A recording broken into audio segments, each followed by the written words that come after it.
அனைவருக்கும் அன்பான வணக்கம். இன்னைக்கு என்னுடைய ஆன்மல் தேடல் பயணத்தில்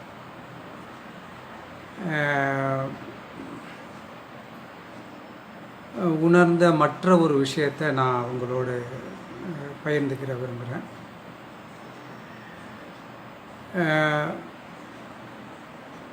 ஆன்ம தேடல் அப்படிங்கிறதுனுடைய காரணம்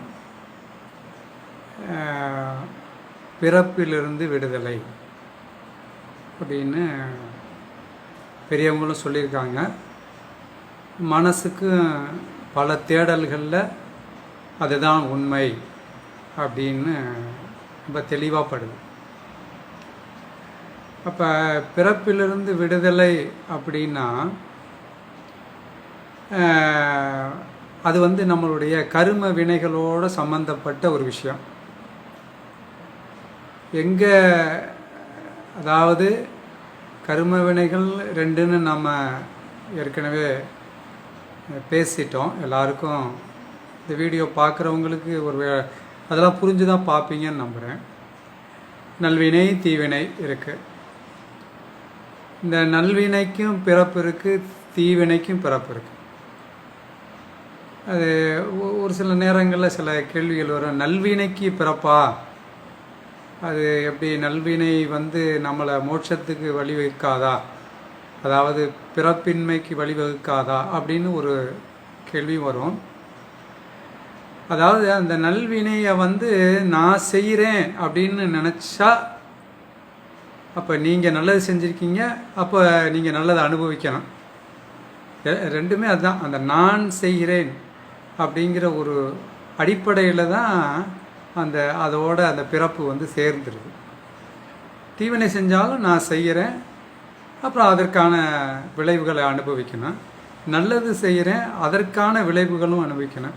அப்போ பெரியவங்க என்ன அறிவுரை சொல்கிறாங்க அப்படின்னா, நல்லது செய்யும் பொழுது அது இறைவா நீ செய்கிற, நீ சொல்கிற, நான் செய்கிறேன், அது எனக்கு உகந்தது அல்ல, அது உன்னுடைய நிலைப்பாடு, அதை நான் செய்கிறதுக்கு ஒரு கருவியாக பயன்படுறேன். அந்த நான் செய்யலை அப்படின்னு நம்ம புரிஞ்சுக்கிட்டோம்னாக்க அது வினை பயன் நம்மளை ஒட்டாது. ஆக இந்த ரெண்டுமே நமக்கு இல்லாமல் என்னைக்கு கூட்டலும் இல்லை கழித்தலும் இல்லை, என்னைக்கு ஜீரோவாக இருக்கோ, என்னைக்கு நில் பேலன்ஸாக இருக்கோ, அன்னைக்கு நமக்கு முக்தி, அதாவது பிறப்பிலிருந்து விடுதலை, அதாவது வீடு பேறு. இதை ரொம்ப தெளிவாக பெரியவங்க சொல்லியிருக்காங்க. அனுபவங்களை கூட்டி கழித்து பார்க்கும் பொழுது மிச்சம் இருக்கிறது இது மட்டும்தான் இருக்கு. ஆக ஒருத்தவங்க சரியாக இந்த வாழ்க்கை பயணத்தினுடைய முழு பயனை அனுபவிக்கணும்னாக்க இந்த கரும வினையிலிருந்து விடுதலை ஆகணும், தப்பிக்கணும். இப்போ இதுக்கு என்னுடைய தேடலில் என்ன செய்யலாம், என்ன செஞ்சால் நம்ம அந்த கரும வினைகளை குறைச்சிக்கிற முடியும், கொஞ்சம் கொஞ்சமாக குறைச்சிக்கிற முடியும், நம்ம ஏதாவது பூரணத்துக்கு வருவதற்கு வாய்ப்புகள் இந்த பிறவியில் கிடைக்குமா அப்படின்னு நானாக பல பெரியவங்கள் சொன்னதை இந்த நானா அப்படிங்கிறது கூட இங்கே சிக்கல் தான். அதுதான் நம்மக்கிட்ட மறைந்திருக்கின்ற அந்த நான். ஏதோ இறைவன் வழிகாட்ட உள்ள தேடலில் ஒரு விஷயத்தை இப்படி புரிஞ்சுக்கிட்டோம், இதை நல்ல மனசில் நிறுத்திக்கிட்டோம் அப்படின்னா நமக்கு அந்த கரும வினைகள் இருந்து நாம் தப்பிக்கலாம். அப்படின்னா என்ன பட்டது அப்படின்னா, ஒன்று என்னன்னாக்க எல்லா உயிர்களிடத்தும் அன்பு செய்யணும். இதை நமக்குள்ளே சொல்லிக்கிட்டே இருக்கணும், மறந்துடுவான்.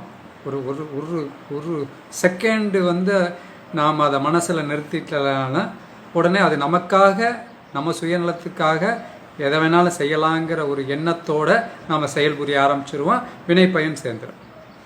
அதனால் எல்லாரிடத்திலும், எல்லா உயிர்களிடத்திலும், எல்லா பொருள்களிடத்திலும், பொருள்களும் இறைவனுடைய படைப்பு தான், அன்பாக இருக்கணும், அன்பாக இருக்கணும், அன்பாக இருக்கணும். இதை சொல்லிக்கிட்டே இருக்கணும். அப்புறம் இந்த நான் வேற வந்துடும் இடையில. அன்பு செய்யணும் அப்படின்னாக்க நிபந்தனையற்ற நிலை இருந்தால் தான் அன்பு செய்ய முடியும். இல்லைன்னா அது அன்பாக இருக்காது. அது ஒரு எதிர்பார்ப்பில் ஒரு வேலையாக இருக்கும். இந்த நான்கிறது என்னன்னாக்க, இந்த நான்கிறதுல நமக்கு என்ன பிரச்சனை வரும் அப்படின்னு நான் உணரப்படுறேன்னா, கோபம். ஒன்று நாம் எதிர்பார்க்கிறது ஒரு இடத்துல நடக்கலை, ஒரு நபர்கிட்ட நடக்கலை, அவங்க வேற ஒரு கோணத்தில் சிந்திக்கிறாங்க, அல்லது அவங்களுக்காக சிந்திக்கிறாங்க, அதுக்கேற்றது மாதிரி பேசுகிறாங்க அல்லது செய்கிறாங்க அப்படின்னு வரும்போது நம்ம கோபம். இந்த கோபம் அப்படிங்கிறது இந்த நானுடைய பிரதிபலிப்பு. அப்போ இந்த கோபம் வந்துச்சுன்னா நம்ம வார்த்தைகள் பிறழிடும், நம்மளுடைய சிந்தனைகள் மாறிடும். அப்போ உயிர்களுக்கு தீமை செய்ய ஆரம்பிச்சிருவோம், வினை பயன் கூடிரும். ரெண்டு விஷயந்தான் எனக்கு ரொம்ப முக்கியமாக படுது. ஆக கோபத்தை விடணும். அதுக்கு என்ன சொல்லிக்கலாம் அப்படின்னா, நான் பண்பாக இருக்கணும், அன்பாக இருக்கணும், பண்பாக இருக்கணும். இது மனசுக்கு சொல்லி கொடுத்துக்கிட்டே இருக்கணும், சொல்லி கொடுத்துக்கிட்டே இருக்கணும். ஒவ்வொரு கணமும் சொல்லணும். ஏன்னா உலகியலில் நம் மனம் தோய்ந்திருக்கு. நம்மளே அறியாமல் எவ்வளவு விஷயங்களோடு சேர்ந்துருக்குன்னே தெரியாது. அதெல்லாம் நம்ம கொஞ்சம் கொஞ்சமாக கலட்டணும். அப்படின்னாக்க இதை நமக்கு சொல்லிக்கிட்டே இருந்தோம்னா தாரக மந்திரமாக சொல்லிக்கிட்டே இருக்கணும். ஒவ்வொரு சனத்துலையும் சொல்லணும். அன்பாக இருக்கணும், பணிவாக இருக்கணும், அல்லது பண்பாக இருக்கணும், பணிவாக இருக்கணும். பணிவாக இருக்கணும்னு இன்னும் பொருத்தமாக கூட சொல்லலாம். அன்பாக இருக்கணும், பணிவாக இருக்கணும். அன்பாக இருக்கணும் அப்படின்னா எல்லா உயிர்களுக்கும் அன்பு செய்வோம். கடவுள் பேரால் செய்யும்போது நமக்கு புண்ணியம் சேராது, கடவுளுக்கு போயிடும். ஸோ நம்மளுடைய கர்ம வினைகள் குறைவதற்கு வாய்ப்பாக இருக்கும்.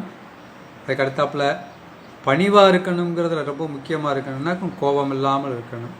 அப்போ பணிவாக இருக்கணும் அப்படின்னாக்க நம்ம கோபப்பட மாட்டோம், அதனால் பிற உயிர்களுக்கு தீங்கிழைக்க மாட்டோம், கர்ம வினை நமக்கு சேராது. ஆக அன்பாக இருக்கணும், பணிவாக இருக்கணும், அன்பாக இருக்கணும், பணிவாக இருக்கணும், அன்பாக இருக்கணும், பணிவாக இருக்கணும். ஸோ இந்த விஷயம் என்னுடைய அனுபவத்தில் மனதில் தோன்றிய ஒரு கருத்து. இதில் நான் பூரணத்துவம் பெறலை அப்படிங்கிறது ரொம்ப முழுமையான உண்மை. முயற்சித்துக்கிட்டே இருக்கிறேன். இறைவன் அருளால் முயற்சிக்கணும், முயற்சிக்கப்பட வேண்டும். கர்மவினை கூட்டுவிப்பு எப்படின்னு தெரியாது, அதனால் முயற்சிக்கிட்டே இருக்கிறேன். கோவப்படுறேன், சில நேரங்களில் அன்பாக இருக்க முடியல. ஆக இது ரெண்டையும் வாழ்க்கையில் நாம் கூடுமான வரைக்கும் நம்மில் நிலைப்படுத்தி விட்டோம் என்றால் நிச்சயம் கர்மவினை நிலைப்பாடுகளிலிருந்து நாம் தப்பிப்பதற்கு வாய்ப்பு இருக்கிறது என்ற என்னுடைய அனுபவ பகிர்வோடு இன்றைய பகிர்வை நான் நிறைவு செய்கிறேன். நன்றி, வணக்கம்.